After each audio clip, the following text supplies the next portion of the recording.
उपस्थित शिष्यवृंद आणि ग्रामस्थ सज्जन हो, दत्तोत्सवाचा हा 14वा वाढदिवस आहे. जसा तो देवाचा आहे तसा तो गुरुशिष्य मेळाव्याचाही 14वा वाढदिवस आहे. परमेश्वर अजन्मा, जन्माला नाही, अजन्मा आहे, तरी आपण त्याचा वाढदिवस साजरा करतो, यात काही गैर नाही. तो जन्माला आहे किंवा नाही यापेक्षा आपण काय आहोत, तो काय आहे यापेक्षा आपण काय आहोत, याला अधिक महत्त्व आहे. वाढदिवसाबद्दल लोकात 2 विचार प्रवाह प्रचलित आहेत. एक, त्याबद्दल आनंद मानणारा, व दुसरा म्हणजे आयुष्य 1 वर्षानं कमी झालं, 1 वर्षानं मृत्यूच्या अधिक जवळ गेलो म्हणून दुःख मानणारे. हा दुसरा प्रवाह, दुष्ट विचार. जन्मलो किंवा वाढदिवस साजरा करणे ही वैदिक परंपरा आहे. परमेश्वर जरी अजन्मा असला तरी आपणास आपल्या जन्माचा आनंद आहे. जेव्हा जेव्हा आपण सुखाचं लक्षण अनुभवतो त्यावेळी आपणास जन्माला आल्याचा आनंद होतो. आयुष्यात सुखास तोच पात्र ज्याला जन्माला आल्याचा आनंद होतो. हा सद्विचार वैदिक विचार कर्मकांडाच्या पोथीत आहे. यात मार्कंडेयाची पूजा दरवर्षी करावी असं म्हटलं आहे. जरी मरण अमर असलं तरी मार्कंडेयाची पूजा अमरत्वासाठी सांगितली आहे. तसा त्याचा उद्देश आहे. जन्मामुळं मला माझं वर्ष मोजता आलं, तीच गोष्ट माणसानं शिकावी. तो मर्त्य असला तरी अमर होण्याचं स्वप्न त्यानं पाहावं. जन्माचा आनंद हिरावून नेणारी मरणाइतकी दुसरी कोणतीच कल्पना प्रभावी असू शकत नाही. व्यवहारात धर्म व परमार्थ आपण एकाच अर्थी वापरतो, पण त्यांचे अर्थ तत्वतः भिन्न आहेत. मनुष्य मर्त्य आहे हा भौतिक नियम आहे, तो आध्यात्मिक नाही. मनुष्य मरतो म्हणजे काय होतं? तो पंचमहाभूतात्मक दह टाकतो म्हणून त्याचं मन मरतं का? मन नाही मरत. शरीर थकतं पण मन थोडंच थकतं. विद्या अमृतमश्नुते असं श्रुतिवचन आहे. विद्येनं अमृताची प्राप्ती होते असा त्याचा सरळ अर्थ आहे. या श्रुतिवचनाचा आनंद कोणाला? जन्माला आला त्याला. मरणाला यम म्हणतात. जन्माला आल्याचा आनंद घालवणारा तो यम, तो यमन करतो. जन्माला आलेल्या आनंदावर विरजण टाकतो म्हणून यम. मानसिक दशेनं तो या आनंदाला विळखा घालतो. आपण शहाणे असलो, धनवान असलो, पहिलवान असलो, काही जरी असलो तरी हे सर्व जन्माला आलो म्हणूनच शक्य होतं ना. प्रत्येकाचे उपादान कारण म्हणजे जन्म. जो जन्माला नाही त्याला आनंद कसा होईल? लग्नाचा आनंद वाटण्यासाठी आपण जन्माला आलो याचा आनंद व्हायला पाहिजे. लग्न हे निमित्त कारण, जन्माला येणं हे उपादान कारण. जन्माला आल्याचं दुःख असेल तर कोणत्या नैमित्तिक कारणानं आनंद होऊ शकेल? जन्माला आल्याचा महिमा आपण वाणीनं गाऊ लागलो तर ही कधी संपणारी गोष्ट आहे का? माणसानं आपल्या जन्माचा आनंद मानावा म्हणून परमेश्वराच्या जन्माची महती सांगितली आहे. असितगिरी झिमस्यात कज्जलम सेंदुपात्रे सुरतरवरुषाका लेखनी पथमुर्वी लिखिती यदि गृहीत्वा शारदा सार्वकालम तदपि गुणानाम ईशपारम न याती. पर्वता एवढे काजळून समुद्राच्या पाण्याची शाई केली, कल्पवृक्षाच्या फांदीची लेखणी करून सदा सर्व काळ सरस्वती ईश्वराचा महिमा लिहित राहिली तरी त्याचा महिमा लिहून संपणार नाही, असा तो परमेश्वर आहे. जन्माला आल्यावरच त्याचा हा महिमा कळतो, त्याची ओळख पटते. या जन्माचा महिमा शांत नाही तर अनंत आहे. त्याचे महत्त्व ओळखूनच द्रष्ट्या ऋषींनी वर्धापनाचा सोहळा ठरवला व त्याचा विधी अति महत्त्वाचा मानला. आजही आपण वाढदिवस साजरे करतो कशासाठी हे कळत नाही. इंग्रजी शिक्षणामुळं त्यातील आत्मा निघून गेला. नुसता देखावा शिल्लक राहिला. आजही सोहळा होतो, परंतु तो आनंद नाही. प्रसंगी 10-5 रुपयाला चाट बसेल याचं दुःख होतं. मार्कंडेय अमर झाला की नाही? झाला तर तो आज विद्यमान आहे का? अशा बुद्धिवादानं आपण आनंदावर विरजण घालत असतो. नवकवींच्या व संतांचा आत्मा एकच म्हटला पाहिजे. नवकाव्याचा रस बिभत्स. संत कवींनी विषयरती कमी करण्यासाठी बिभत्स रस लिहिला. वैराग्य निर्माण करण्याकरता त्यांनी बिभत्स वर्णन केलं. नाथांनी एकनाथी भागवत, त्या भागवतामध्ये स्त्रीचं किळसवाणं वर्णन केलं आहे. नवकाव्य निर्माण झालं ते काही जगाची राखरांगोळी करण्यासाठी नाही. त्यात नवनिर्माण करण्याची भावना आहे. एकाच विषयात रंगून मनुष्य जीवन व्यतीत करीत असेल तर त्याबद्दल किळस निर्माण करणं हा हेतू त्यामागे आहे. एकाच विषयात रंगला तर माणूस जीवन विसरतो. मला गुरुत्व 1949 साली आलं आणि 1949 ते 1968 या वर्षापर्यंत इतकी वर्ष मला गुरु होऊन झाली. मी तुम्हाला देव भेटावा म्हणून प्रपंच शिकवला का परमार्थ शिकवला? प्रपंच शिकवला. प्रपंच हाच परमार्थ असं मी ठासून सांगतो. मी शिकवतो तसा प्रपंच केला तर तो परमार्थ होईल असं मी माझ्या प्रत्येक प्रवचनातून आतापर्यंत सांगत आलो आहे. जीवनाची महती कळली तर विषयासक्ती ही वाईट गोष्ट आहे असं वाटणार नाही. आपण जीवनाचा कंटाळा करतो म्हणून प्रत्येक विषयाचा कंटाळा वाटतो व यालाच आपण विषयासक्तीचा परिणाम म्हणतो. उभं जीवन डोळ्यासमोर नसेल तर जीवनातील कोणत्याही एका विषयात रंगून, मग विषय बायको असो, मुलगा असो, आई बाप वा परमेश्वर असो, ही सुद्धा विषयासक्तीच आहे. अर्जुनाला श्रीकृष्णानं सांख्ययोग सांगितल्यानंतर आणखी काही सांगायचं शिल्लक राहिलं होतं काय? पण अर्जुनापुढं तरीही विषय शिल्लक राहिला होता. सांख्ययोग ऐकून तो कर्मापासून परावृत्त होऊ नये म्हणून 3ऱ्या अध्यायात त्याला कर्मयोग सांगितलं. आसक्ती केली तरी ती विषयासक्ती ठरते. आसक्ती म्हणजे सतत एकाच विषयात रंगणं, अन्य विषयांना तुच्छ लेखणं. ब्रह्मसत्यम जगन्मिथ्या म्हणून जग सोडून दिलं, मायावी म्हणून त्याज्य केलं तर जीवन शिल्लक राहील का? मग ब्रह्मज्ञान तरी कोणाला हवं? ब्रह्मज्ञान जरी जीवनाचं सार सर्वस्व ठरवलं तरी ती देखील विषयासक्ती ठरते. जीवनाची जी अंगे आहेत त्याशिवाय सर्व विषयासक्ती आहे. नामदेवाला तीर्थयात्रेला जाण्याची आज्ञा ज्ञानेश्वरांनी केली तेव्हा पांडुरंगानं नामदेवाचा वियोग होईल म्हणून शोक केला असं सांगतात. यावरून पंढरीतच विठोबा आहे आणि काशीत नाही असं कोणी म्हणू लागलं तर ते अज्ञान ठरेल, विषयासक्ती ठरेल. अज्ञानातूनच विषयासक्ती निर्माण होते. एकाच विषयात जीवनाचं सारे सार, आनंद, कृतार्थता वगैरे भरलं आहे असं समजणं हे अज्ञान. असं समजून त्या विषयामागे लागणं, मग तो परमेश्वर का असेना ती विषयासक्तीच होय. परमेश्वराचे महत्त्व कोणाला? तर जो जन्माला त्याला. जन्म नसला तर ईश्वर किती मोठा आहे कोण सांगू शकेल? जीवनातील वा या विश्वातील ज्येष्ठ, श्रेष्ठ, सत्य, शिव, सुंदर वगैरे ओळखायचं असेल, अनुभवायचं असेल तर जन्म हवा.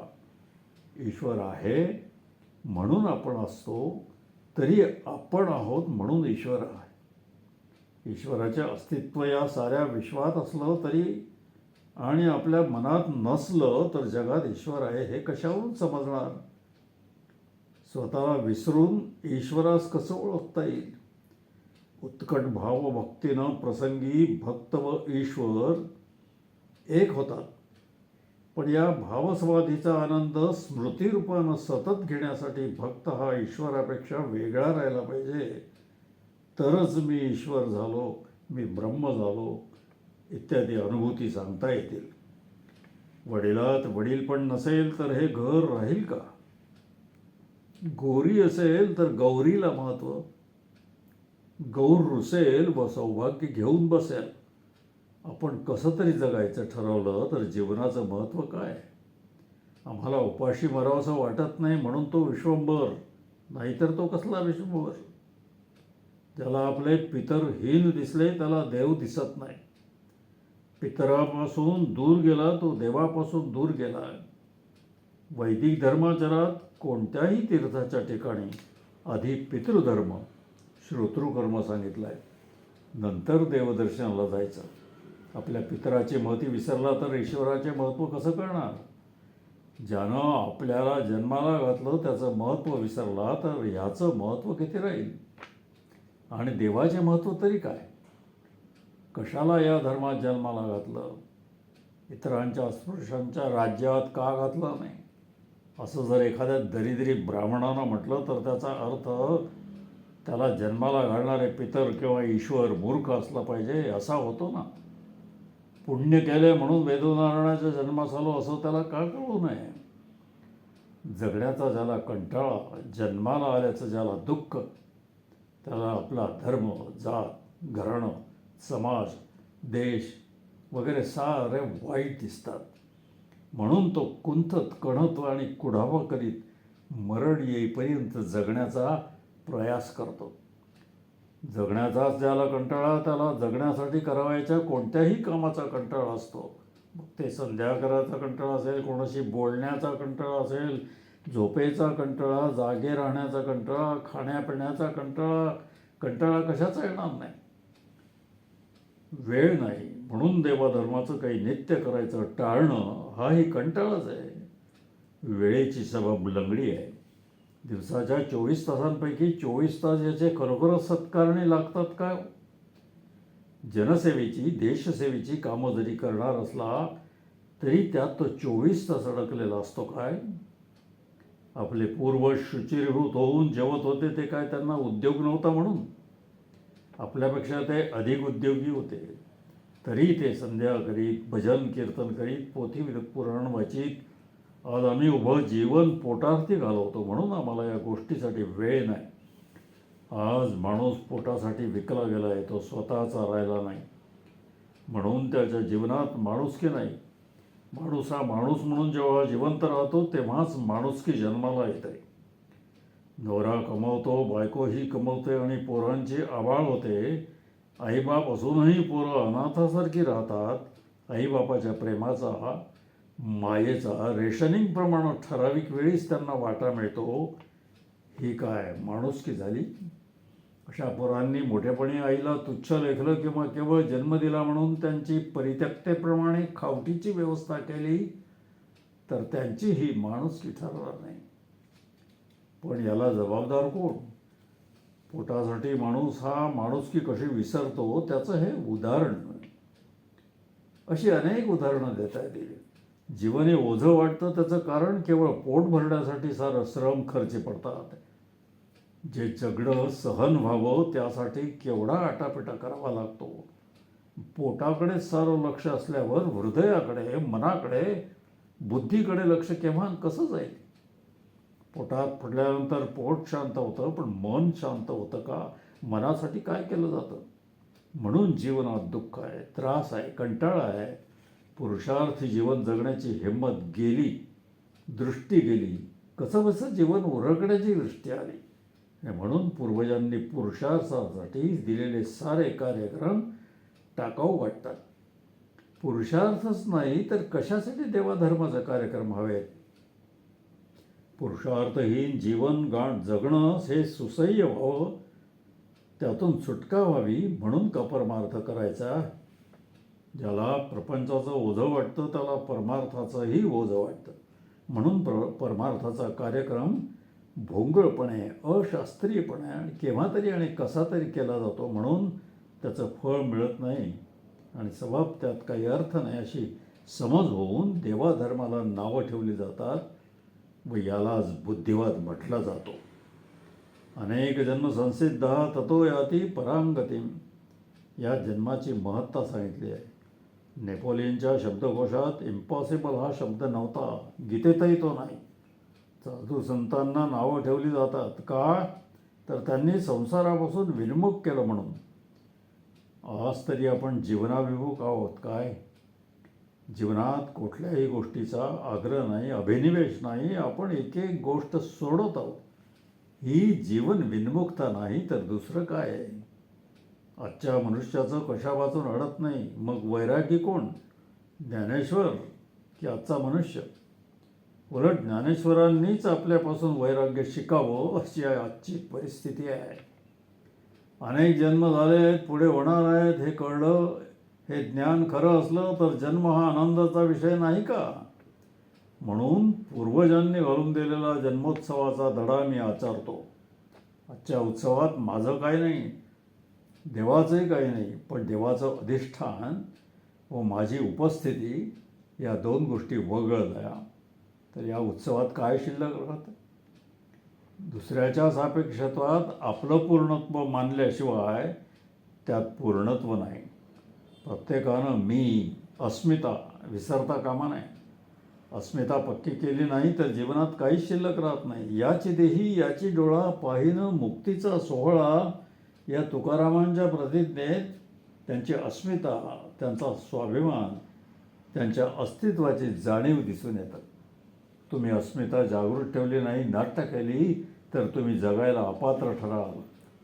तू शहाणा झाला पाहिजेस, मी नसलो तरी चालेल असं म्हणणारा अस्मिता धरायला तयार असत नाही. देवाचा व माणसाचा वाढदिवस अस्मिता पोसण्यासाठी असतो. अस्मिता माणसाला ईश्वराजवळ नेते. ब्रह्मप्राप्तीला अहंकाराचे वावड आहे. अहंकार ब्रह्मापासून दूर नेतो. अस्मिता ब्रह्मभावापासून दूर नेत असली तरी ईश्वराजवळ नेते. ज्याच्याजवळ अस्मिता नसेल तो ईश्वरापासून दुरावेल. अहम शून्यम जगदी यात ईश्वर आहे का? अस्मितेला ईश्वर म्हणता येईल. अस्मिता जितकी पक्की करीत जाल जितके तुम्ही देवाजवळ जाल. अहंकाराचा अस्मितेचा विटाळ ब्रह्माला आहे, ईश्वराला नाही. अस्मिता व अहंकार एक नाहीत. दोघांचा अर्थ भिन्न आहे, पण ते एक दुसऱ्यात आहेत. ईश्वर काळा की गोरा, सगुण की निर्गुण, तो संकल्पीय आहे की नाही माहीत नसलं तरी वैदिक कर्मानं त्याची अनुभूती घेता येतं. वैदिक कर्मात प्रथम संकल्प करावा लागतो. कोणत्याही धार्मिक कार्यात प्रथम संकल्प जोडावा लागतो. जगण्याचा संकल्प ज्याचा असेल त्याला ईश्वर पावेल. अविद्यायाम मृत्युम तीर्थवात. अविद्यारूपी नावेनं मृत्यू तरणं म्हणजे जगणं, दुसरं काही नाही. जोपर्यंत जगायचं तोपर्यंत ब्रह्मज्ञानाची, ब्रह्माची जरुरी नाही. आज हा व्यवहार आहे. ब्राह्मचातुर्य चतुर्थ शिवम. तुर्य ही अवस्था अंतिम आहे. ती शिव म्हणजे कल्याणप्रद आहे. ती अद्वैत अवस्था आहे. तेथे उत्पत्ती, स्थिती व लय होत असले तरी त्यांची अनुभूती नाही. तुर्येला अगम नाही, ती संपत नाही, म्हणून शिवम. अद्वैतात मी व तू हा भेद राहत नाही, म्हणून ते अव्यवहार्य आहे. वेदांची अपेक्षा जगण्याची आहे, मरण्याची नाही. म्हणून मृत्यूपर्यंत ब्रह्म नको आहे. विद्या अमृतमश्नुते, अर्थात विद्येनं अमृतत्वाचा लाभ होतो. अविद्या जी असते ती मरणाच्या महासागराला अंत आणू पाहते, पण त्याला अंत नाही हे विद्या शिकवते. हा सारा उद्योग ज्यांनी जन्माचे उत्सव केले असतील त्यांच्यासाठी आहे. आज देवाचा उत्सव आहे, तसा हा गुरु शिष्याचा पण मेळावा आहे. मी गुरुपणाचा व तुम्ही शिष्यपणाचा पत्कर केला आहे. गेल्या वर्षी चुकून माझ्या तोंडून सत्शिष्य हा शब्द निघून गेला. त्यावेळी मी रागावलो. आज तो शब्द आला नाही, कारण आज तशी स्थिती नाही. आज सर्वांनी कामं केली आहेत. कोण किती गेलं हा भाग वेगळा. सत्शिष्यांचे सद्गुरुत्व आल्यामुळे मी ते बोललो नाही. देवातील संकल्पत्व काढलं तर देवात काय राहील? मानवी जीवनाची शक्ती संकल्पात आहे. देव कोण पाहू शकतो? ज्याला काया वाचा मन आहे तो. ईश्वराजवळ संकल्पशक्ती आहे. ज्याच्याजवळ संकल्प आहे त्याला ती तो देतो.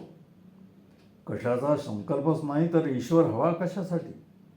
संकल्पात सामर्थ्य आहे, पण तो केला तर त्यातील सामर्थ्याची प्रचिती येईल. ईश्वराचे सामर्थ्य त्याच्या संकल्पात आहे. हे जग चालावं, या जगातील माणूस सुखानं समृद्धीनं नांदावा हा त्याचा संकल्प आहे, पण तुमचा तसा संकल्प आहे काय? मग ईश्वराची संकल्पशक्ती कशी कळेल? दुसऱ्याची अक्कल पाहण्यासाठी आपल्यात अक्कल असली पाहिजे. तुम्ही गुरुसेवा केली म्हणून तुम्हाला मी संकल्पी ईश्वराचे दर्शन घडवलं. आपला संकल्प दृढ करण्याचा प्रयत्न करा. या 14व्या उत्सवाच्या गीतेतील या दिवशी 14व्या अध्यायाची आठवण मला येते. गुणत्रय योग नावाचा अध्याय आहे. गीतेत सत्व रज तम असं गुण सांगितलेले आहेत. एका गुणापासून 3 गुण विभागून दाखवले. हे 3 गुण व्यवहारी भाषेत बोललो. तुम्ही चांगले वागलात तर मी तुमचा सद्गुरू होईन, नाही तर असद्गुरू होईन. अजातवाद्यांप्रमाणे मी केवळ साक्षी राहिलो.